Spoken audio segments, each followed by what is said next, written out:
Mon hypothèse est que un grand nombre de nos maladies sont, comme dirait Jacques Salomé, des mal à dire et des parties de nous qui cherchent à se faire oublier, qui cherchent à se faire connaître et qui justifient que nous avons 18 à 24% des couples qui souffrent d'infertilité, c'est-à-dire qui ont du mal à avoir des enfants dans l'année qui suit leur désir d'enfant.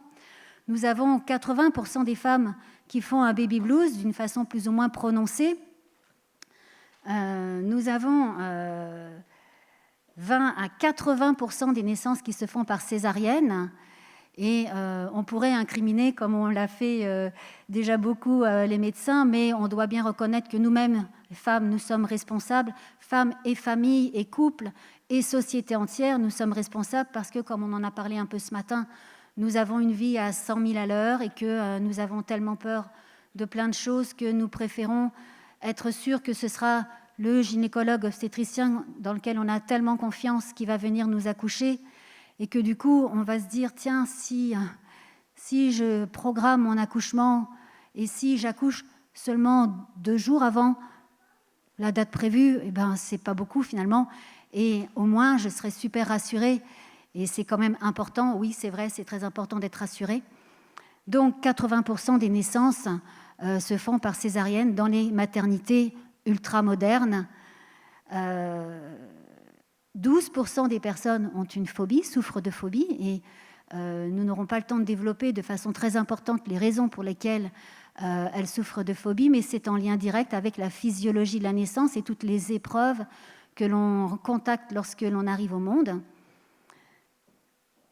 Et puis, la quasi-totalité des humains ont peur du vide, du noir et d'être seuls, de se séparer, puisque c'est ce que l'on éprouve au travers du moment où on passe à la naissance.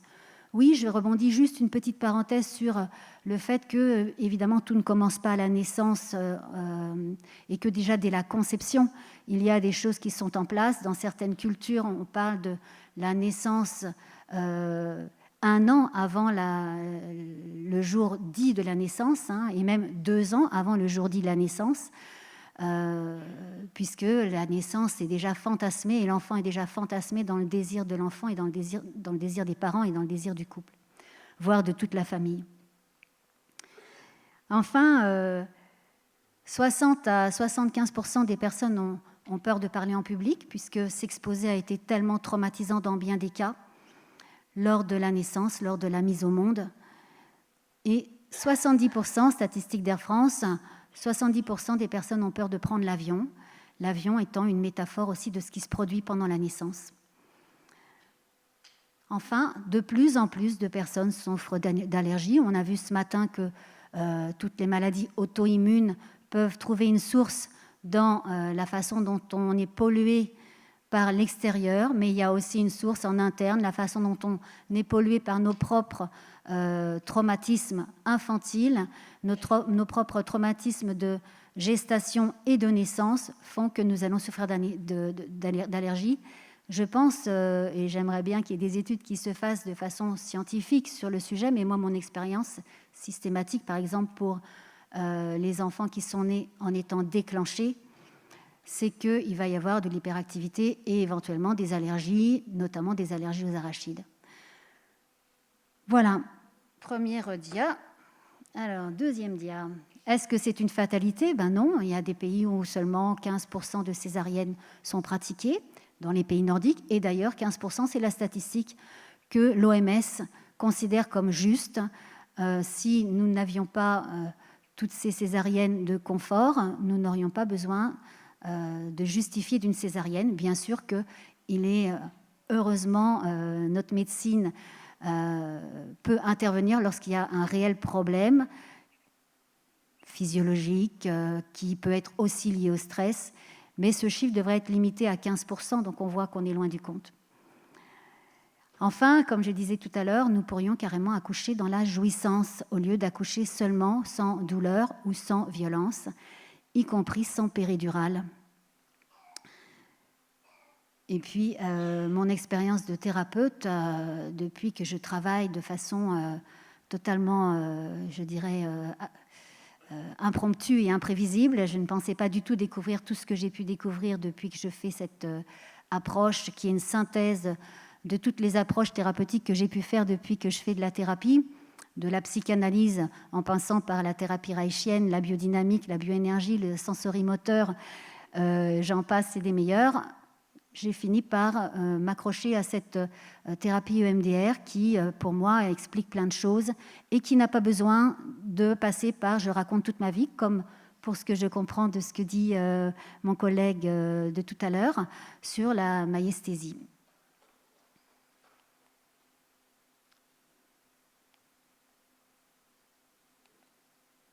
Ça ne passe pas. C'est bon.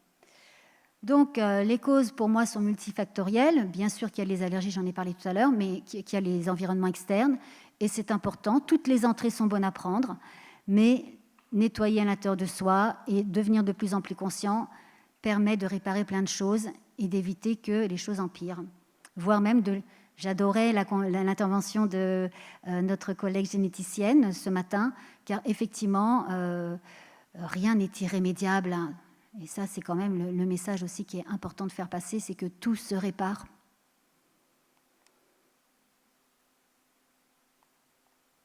Ça passe pas, ça bloque. On peut passer à la dia suivante ? Merci. Alors, comment se crée le trauma ? On en a un petit peu parlé ce matin, on a parlé du système nerveux autonome. Comment se crée le trauma ? Le trauma, ce n'est pas un truc monstrueux du style viol ou tsunami. Le trauma, c'est quelque chose de très simple, j'en ai aussi un tout petit peu parlé tout à l'heure. C'est juste le fait pour le corps de sentir un danger et étant donné le système d'information qu'il a, l'âge qu'il a et ce qu'il a intégré dans son ADN avec toutes les informations du transgénérationnel et de la mémoire de l'espèce de l'humain, alors le corps sait ou ne sait pas que ici maintenant je suis en train de vivre un risque mortel. Si je vis un risque mortel, soit je vais activer mon système parasympathique. Si je peux fuir ou lutter, je fuis ou je lutte. Si je ne peux pas fuir ou lutter, la seule chose qui me reste à faire, c'est de me figer. De cette façon, je ne vais plus rien sentir ni ressentir. Donc mon corps est un génie. Même quand il est malade, c'est pas pour me dire crève, non, c'est pour me dire va chercher la partie de toi qui a besoin d'être guérie. Et donc la maladie est un cadeau. C'est assez politiquement incorrect de dire ça, mais nous pouvons nous servir de la maladie comme d'un signal d'alarme et nous dire « j'ai quelque chose à faire ». Et donc, si à l'issue de ce figement, je n'ai aucune réparation et je n'ai pas de soutien, je vais avoir une mémoire traumatique, c'est-à-dire ça fait trauma, c'est une mémoire traumatique qui s'enquiste dans mon corps. Et c'est cette partie blessée qui est enquistée dans mon corps et dans toutes mes cellules. À cet effet, vous pouvez lire le Science et Vie sur la mémoire qui est sorti au mois de septembre, qui vous décrit par le menu les études scientifiques qui aujourd'hui révolutionnent complètement la conception du cerveau et de la mémoire et qui attestent enfin que la mémoire se véhicule jusque dans chaque cellule de notre corps. Alors ces mémoires vont s'activer dès lors que mon organisme va rencontrer ici maintenant la même chose que ce que j'ai vécu, un des éléments d'expérience ou même le processus de ce que j'ai vécu. J'ai beau activer ma petite télécommande, soit les piles sont mortes, soit... voilà. Alors, j'y viens donc aux 7 étapes de la naissance. Il y a 7 étapes de la naissance, donc première étape, la décision. Le fœtus est dans l'utérus, il décide de sortir. Il va survivre à des véritables tremblements de terre, les contractions utérines. Deuxième étape, l'engagement. Pour le fœtus, s'engager, c'est traverser le petit bassin. C'est un puits sans fond. Il va devoir se jeter dans le vide et dans le noir, vertigineux. Puis il débouche dans un tunnel, et là c'est la troisième étape. Ce qu'il vit comme un tunnel, c'est faire le chemin. Un véritable marathon. On pense que c'est la mère qui fait tout le travail, mais pas du tout. Le fœtus est convaincu que c'est le contraire. Le fœtus est convaincu que c'est lui qui galère dans le tunnel et qui va tenir, résister, lâcher prise. Tenir, résister, lâcher prise. Tenir, résister, lâcher prise. Et enfin, s'il ne s'est pas figé en route, ou quand il se réveille après s'être figé, il va pouvoir sortir. Transformation du fœtus en bébé. Donc là aussi, on peut mesurer ce que ça veut dire. transformation du fœtus en bébé, passer d'un monde aquatique à un monde terrien, passer d'une respiration interne à une respiration externe. Enfin, s'exposer au monde. S'exposer au monde, et là, c'est vraiment s'exposer. On est déjà jaugé et jugé, on l'a déjà été depuis de nombreuses fois, in utero maintenant, hein, puisque grâce aux échographies, qui apportent plein de choses positives, hein, mais grâce aux échographies, on est dans le jugement de est-ce qu'il est bien, ce bébé, à l'intérieur de mon ventre? Donc on est déjà en train de lui envoyer des signaux que oui, tu peux être accepté. Ah mince, tu ne corresponds pas au sexe que j'aurais aimé que tu sois. Bah oui, hein, c'est normal, c'est humain. On aimerait tous avoir le choix du roi, comme on dit toujours, hein, un garçon, une fille. Mais vient ce qui vient, et puis vient ce qui vient pour nous et pour lui, le bébé. Ensuite, après l'exposition, il y a la séparation. Et la séparation se fait de façon très brutale, puisque on ne va pas laisser le bébé, dans beaucoup de maternités, on ne va pas laisser au bébé le temps de se séparer, c'est-à-dire de ne pas couper le cordon ombilical pour que la respiration interne puisse se faire dans le relais tranquille de la respiration externe. Et que tant que je n'ai pas intégré dans mes poumons, que je n'ai pas pris la mesure de l'air à mon rythme et tranquillement, si je n'ai pas la respiration ombilicale qui m'aide à pouvoir faire franchir ce sas, je suis en détresse. Ensuite, donc, sentir la réussite. Et j'ai de nombreux ados qui dont les parents choisissent de me les amener parce que, mince, là, c'est la période du bac. Et puis, ils ratent tous ces contrôles, ils paniquent complètement à l'épreuve du bac. Ben oui, là, l'épreuve du bac, c'est une épreuve. Ça réanime tous les processus de passage et la naissance en est un. Donc, si ma naissance fait que j'ai été évaluée, jaugée, que j'ai eu du mal à me séparer et que je n'ai pas pu sentir la réussite, il y a quelque chose en moi qui ne peut jamais s'autoriser la réussite.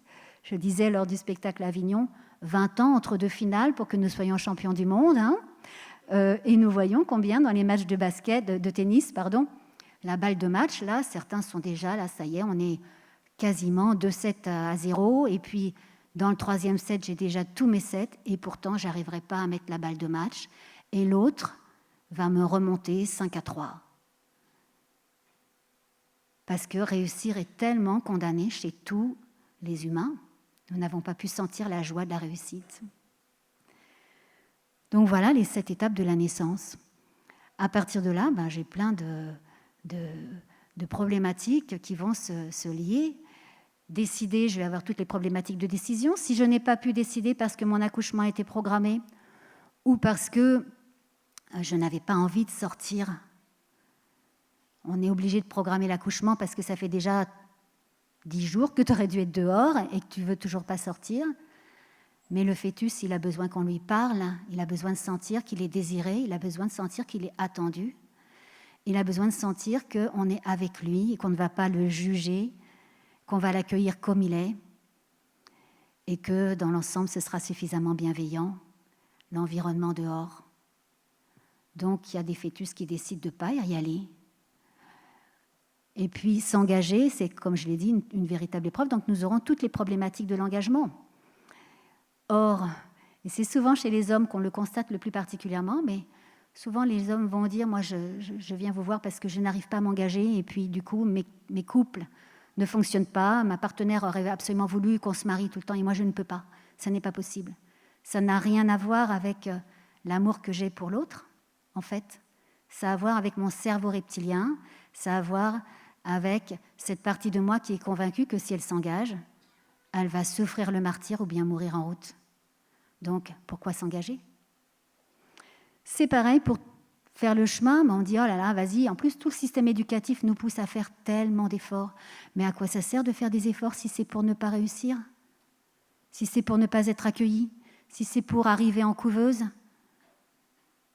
Alors on pourrait se dire, dis donc, comme disait la personne ce matin, le restaurateur, alors c'est vraiment désespérant ce que vous nous racontez.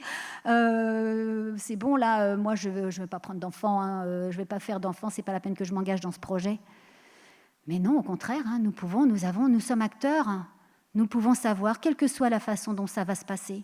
Nous allons faire le meilleur que nous pourrons, nous allons réparer tout ce que nous pourrons réparer à l'intérieur de nous, ou pas, parce que nous allons faire le meilleur que nous pouvons, et que si c'est pas mûr pour nous, c'est pas mûr pour nous.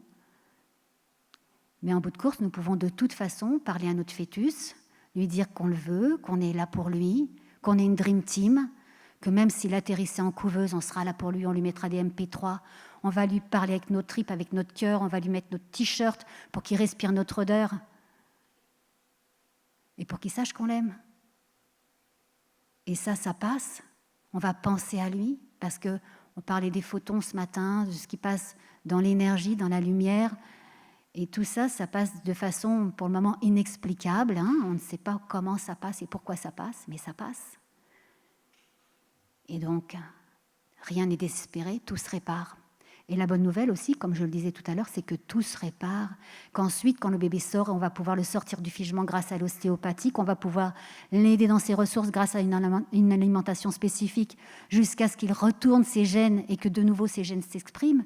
On va pouvoir aussi, nous, réparer à l'intérieur de nous le bébé qu'on a en nous, ou le bébé fantasmé qu'on aurait voulu avoir, en faire le deuil, lui demander pardon, de ne pas l'avoir accueilli comme on aurait voulu l'accueillir. Que si on a été une maman, je lisais les pancartes dans le couloir tout à l'heure à la cantine, enfin à midi, j'allais dire à la cantine, après-midi, mais des témoignages de femmes qui avaient des cancers pendant leur grossesse, qui n'ont pas pu accompagner comme elles auraient tellement voulu leur bébé. Tout ça, ça se répare. Tout ça, nous pouvons en faire le deuil. Ici, maintenant, le temps n'existe pas. Ici, maintenant, nous allons pouvoir prendre le passé, prendre du futur et tout réparer pour que ça se réexprime, pour que ça puisse cheminer à l'intérieur de nous, pour que notre ventre rejoigne notre corps, notre cœur, que ça s'imprègne dans toutes nos cellules. Et c'est ça qu'on fait en thérapie, quelle que soit la méthode de thérapie, du moment qu'on a cette conscience.